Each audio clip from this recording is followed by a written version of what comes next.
One thing I should get out of the way right off the bat, this review is not going to be a review of Stanley Kubrick's 1980 film, The Shining, starring Jack Nicholson. As much as I'd like to review it, okay, listen, this is one of my favorite movies of all time. Of all time. I've seen it like 100 times or more, hundreds of times probably. I can't count. I've lost count of how many times I've seen this movie. I'm obsessed with this movie. I love it. Any review I could do of it wouldn't bring it justice, I'm sure.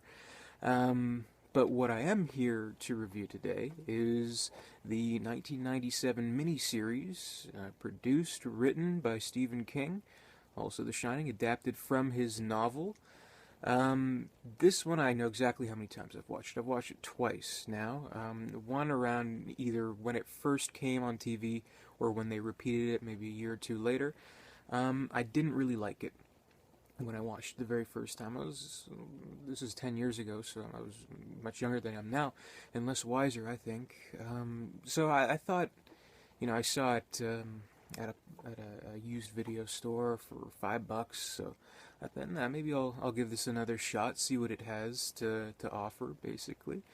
So yeah, I wanted to give it another shot, and I'll try my very, very best not to turn this video into a huge comparison kind of thing, point by point by point, comparing the two movies, because they're very they're adapted from the same story, but they're very, very different movies. And I think that Stephen King, and not unreasonably so, he wasn't happy with Stanley Kubrick's movie. So kind of what I admire him doing is that instead of bitching about it and trashing Kubrick, what's the typical response when you don't like art? You make your own art. That's what you do.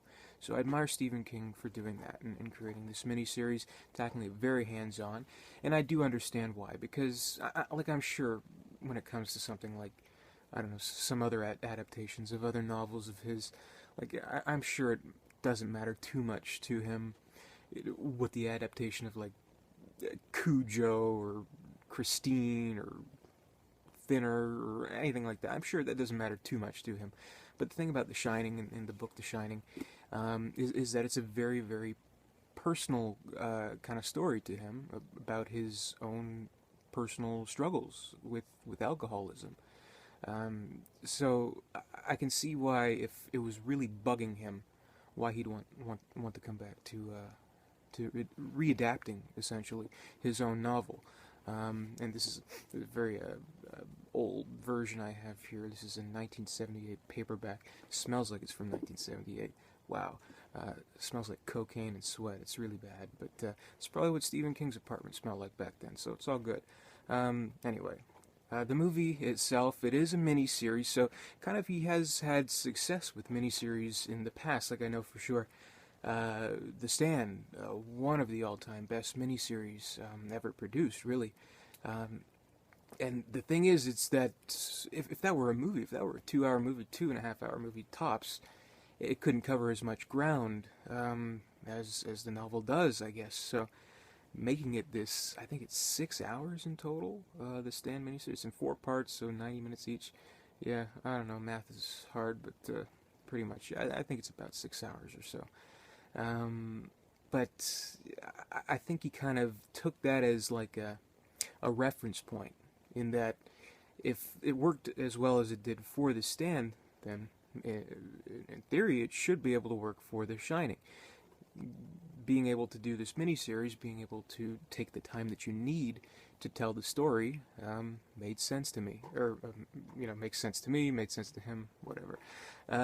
So the movie, what I can tell you about it is that it does take a different approach. It is very much about, very, very head-on. It is about ghosts and haunting and all the spooky, scary stuff with the Overlook Hotel.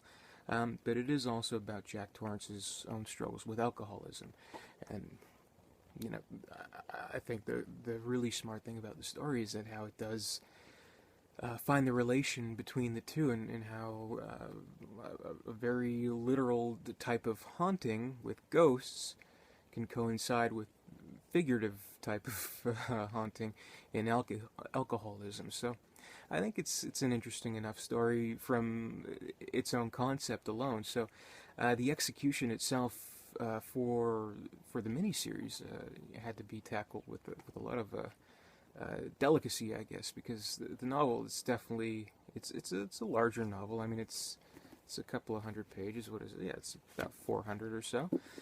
So there's a lot of ground to cover. And what it really does that I liked was that it is very character centered. So you have the family in complete turmoil in this Overlook Hotel, and it kind of takes a slower route to get there. It's a 3-part miniseries. First part is pretty much just introduction to the hotel, setting up the atmosphere, getting to know the family and their past struggles, getting to know some of the history of the hotel, and all that good stuff. So it takes its time, and it's the production value is not bad. I mean, I don't know if it's an actual hotel that they used as a set, or is it a completely made-up set. I don't know for sure. I mean, I know there's a commentary on this DVD. They probably go into more detail there, but I thought the production value in that sense, in terms of sets, was good. Special effects, not so much. I mean, like, for example, those hedge animals were very, very bad. And some of the makeup, it looks very much like your typical kind of TV grade makeup, so nothing hugely amazing. There's that woman in room 217, not 237, who gives Danny a scare. There's that, and yeah, I don't know. But basically the movie is about Jack Torrance's struggles with alcoholism, and the pressure that's put onto him to do a good job and maintain the hotel, to prove to everyone that he can keep his life together, to write his play, and then he just becomes consumed with the history of the hotel itself, and he starts to become one with the hotel and that whole thing. So that's cool. And to his credit, I think Steven Weber does a pretty good job as Jack Torrance. Definitely a huge departure from Jack Nicholson, who is just all over there. The thing about Jack Nicholson, he's so over the top, but he's brilliantly over the top in his role as Jack Torrance. Steven Weber almost maybe not enough. Like, there are scenes where it's like you can tell he's trying to emote, trying to be in like this very very stressed out kind of mindset, but in a lot of times it just kind of feels like he's having a hissy fit instead of a legitimate breakdown. So, I wish maybe whoever directed this, I can't even remember if it's anybody, Mick Garris, I don't know who that is, maybe got him to go like a little bit more, a little bit angrier. Like I noticed in one scene, Danny goes into one of the offices and steals one of the keys, and he's yelling at him, but like he doesn't even move his head, doesn't even move his eyes. He's just like, "Don't go in here." It's really weird. But again, to his credit, I think he does a pretty good job, an okay job as Jack Torrance, and I think he captured the obsession with the Overlook Hotel and the desperation of the alcoholic and the weakness of the alcoholic that kind of was essential to tell Stephen King's necessary version of the story. I thought he did a good job there. So that's one of the characters here, but there's 3 characters in total. Other one being Danny Torrance, the little kid. Arguably, he is the star of the entire story because he's the one with the shining. He's the one with the special power. The kid's just fucking horrible. Honestly, I don't know what it is about kids and these movies and how horrible they are. I don't know what kind of control Stephen King had, if he had any kind of hand in the casting process, but this fucking kid, his name is Cortland Mead, he's the voice of Gus on TV's Recess, by the way. He is horrible. Oh my god, so annoying. Like, if you compare him to the kid, Danny Lloyd, in the Kubrick movie, I mean, Danny Lloyd, he's not, like, that was his one movie, I think. He's not going to win an Academy Award, or not an Academy Award winning performance by any stretch of the imagination. But he is a somewhat normal-seeming kid, not overacting or anything, not going over the top. He just seems like a normal kid with this kind of curse to him. I mean, he has sort of a quiet reserve to him that you like feel like, hey, this little kid knows something, but he's kind of weird and he's not letting up. And in some of the more crucial points of the movie, he has almost like a stoic kind of quality that I really liked. Like, it's definitely everything in that movie is overshadowed by Nicholson, but I thought Danny Lloyd did a very good job as the kid, which is hard to get a good performance out of a kid. Case in point, this fucking movie and this fucking kid who's so bad. Really, I don't have the energy. Like, I don't want to get into it, but he was bad. Nothing really good I can say about that kid, which is bad because he's the anchor to the whole movie. He's the main character, arguably, so huge misstep in the casting. Even worse of a casting than I talked about this in another video. Pet Sematary, that was just a minor character. That was a little girl. This kid is the main kid. They chose a really bad actor, so it kind of ruins the movies. Ruins this movie in a lot of ways. So that's a disappointment. One of the highlights, though, is Rebecca De Mornay playing Wendy Torrance, the long-suffering wife of Jack and mother of Danny. She's good. She's really good in this movie, and total MILF. And I liked the performance that she gave. Out of the three characters, I think she's probably the standout performance from an acting standpoint. And what a lot of people, I know people say this, but a lot of people will say that she was the one thing, her character in Wendy Torrance was the one thing that was done better than Kubrick's film. A lot of people give hate to Shelley Duvall in her performance, saying she's annoying and how Rebecca De Mornay did a better job. And I'm almost tempted to agree with that. I really am. It's just that, I don't know, like, again, I love the 1980 film so much, and kind of what I think maybe Kubrick understood or wanted to get across in his movie is kind of the cycle of spousal abuse, and how the Shelley Duvall version of Wendy, she's hysteric, she's weak, and she's powerless against Jack, which I think is a more true to life, unfortunately, representation of like the cycle of alcoholism and spousal abuse, and just the horrible conflict that a wife would have, devotion to her family, and how it kind of tears apart at her. And I understand that from that film's point of view. From this version, this 1997 miniseries, I think Wendy is almost too strong for her own good. She doesn't take any shit whatsoever from Jack, which kind of makes you wonder where the conflict is in the story, you know what I mean?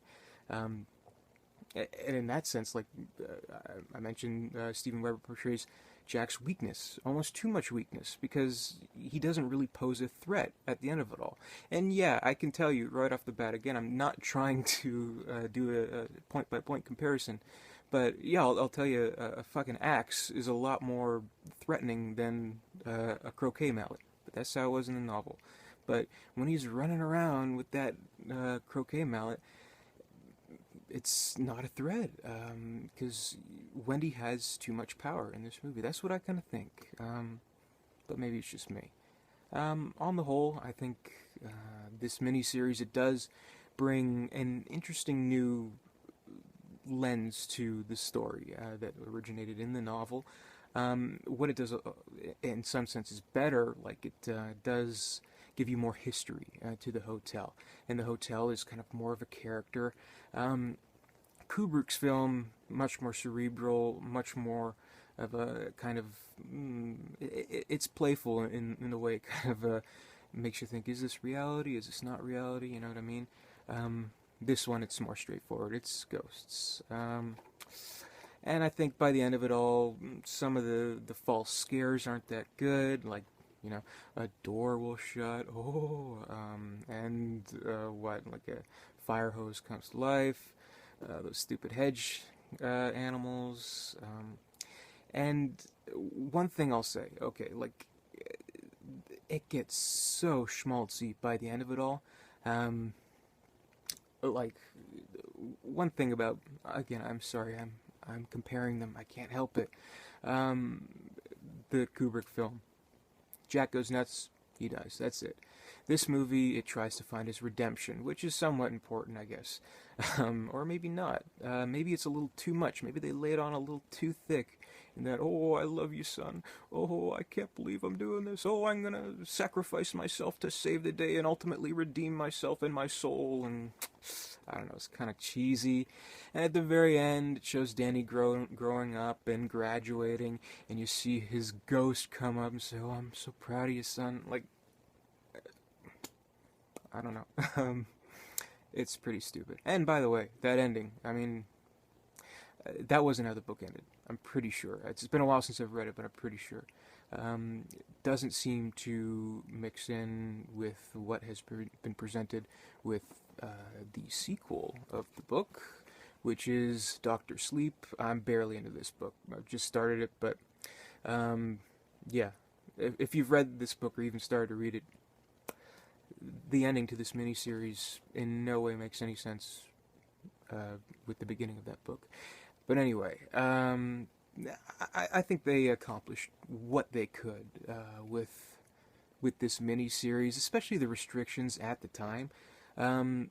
It'd be actually very interesting to see another adaptation of it, given today's standards with miniseries and original programming on cable networks. Like, the game has changed. It would be much different now, much different. Or maybe they should adapt Doctor Sleep. That'd be interesting. I haven't read it yet, but hey, whatever. Just to kind of see how time has changed. So at the time, I mean, I think this kind of miniseries pushed the limit as much as it could. And I ultimately, I mean, I just hope, I hope Stephen King is happy with his adaptation, because it's a good effort. I'm not going to shit all over the movie. I don't like it that much. I'll be totally honest. It's not my favorite. But I'm not going to shit all over it saying, haha, Stephen King, you suck. Stanley Kubrick's way better. No, I can't do that. No. I admire him for giving it the effort and actually responding with his own art to kind of make a criticism of Kubrick's art and how his story was a very personal story, and he wanted to do it on his terms, which he did do, which I admire. So essentially, as it currently stands, we have 3 different versions of this story. Of course, we have the book version, originally written. We have the Stanley Kubrick 1980 film version. Yes, this is a VHS tape. I have it on Blu-ray and DVD, but this is the only one with the picture, so I want to get that across. And 3, we have the miniseries.